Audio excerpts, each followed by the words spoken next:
ये क्या है? आधा हो। हो हलवे का हो, हमें सिर्फ आवाज निकालना है। आधा हो में क्या मिले? स्वाद नहीं बोलने का, सिर्फ स्वाद की आवाज। हो सो जेर, हो सो जेर। स्वाद के ऊपर तशदीद है, यानी तशदीद वाले वर्ड को कितनी बार पढ़ना है? 2 बार। सो और ये लटका हुआ हो, सो हो सा, हिस्सा, हिस्सा। ओ लो, ओ लो, अल, ओ लो, अल। लो के ऊपर तशदीद है, यानी ला को कितनी बार पढ़ना है? 2 बार।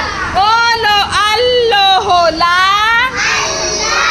अल्लाह, अल्लाह। देखेंगे ये भी हो है, ये हो है लास्ट में। हाँ, हिस्सा, अल्लाह, आधा। ये क्या है? ये मीम नहीं बेटा, सिर्फ आवाज निकालो। आधा मो, यो मैं आगे लो, मैं को, चोयो चे,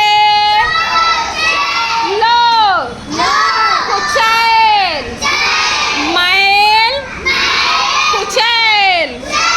देखेंगे आधा सो ओ, नून गुन्ना की आवाज नाक में जाएगी। स ओ सा, नून गुन्ना सा। आगे सो, सांस, सांस, सांस। सो वो उल्टा पेश, सू, नून गुन्ना सू। देखेंगे बेटा, ये घो घर का घो है। हाँ, घो घर के घो की आवाज, घो की सूंघ, नो ओ ना, सूंघना। देखेंगे मुंह, नून गुन्ना पेश, मुंह। और लास्ट में देखो ऐसा हो है, मुंह, मुंह, मुंह।